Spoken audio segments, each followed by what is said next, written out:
বাবা কইছেন যে লাভ হতো না তোর আমার আগে সোজা কর এরপর আব্বা ঠিকই বাচ্চা দিয়ামু নিজের হাতে রেজিস্ট্রেশন করছি তো নিজের জীবন নিজে হাড়া বাসের ভিতর ঢুকে দিছি আর গিয়া কোন জায়গা কইছিল এই ফাফির লগে বিয়া বইবেন লাই এই ফাফিরে বিয়া করবে সেলিম কাকা হ্যাঁ কে কোনটা যান হাতরে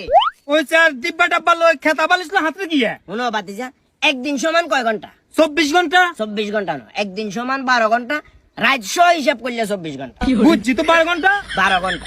12 ঘন্টার ভিতরে 9 থেকে 9.5 ঘন্টা কাকা খেতে খামারে থাকন লাগে যেহেতু খেত খামারে কাজ করি হ্যাঁ 2-2.5 ঘন্টা 3 ঘন্টার লাই যদি ঘরে আয় খাইবে লাই একখানা রেস্ট করবে লাই বাঙ্গা রেডিও কাজ চলতে জ্ঞানর শুনতে ওই কারণে কাকা অতিষ্ঠ হই এখন খেয়াল করছি যে কাকা হাতরে থাক দূর ও কাকা ইঞ্জিন কোনো কথা কইলেন রেডি ইঞ্জিন যেহেতু আমাদের বিরক্ত করেন বন্ধ করে দেন সুইচ টিভি এটা তো বন্ধ করা যাইতো না রে বাতিজা তুই নিজের হাতে রেজিস্ট্রেশন করছি তুই রেডিও মানে কি মেশিনারি জিনিস মনে করছিস কেন হ্যাঁ। মেশিন এটাও মারাত্মক লেভেলের মেশিন আমি তোটা শাসিমার কথা কই 2-3 ঘন্টার লাই ঘরে যদি যাই একখানা যদি চোখা লাগিয়ে এ আহুনের না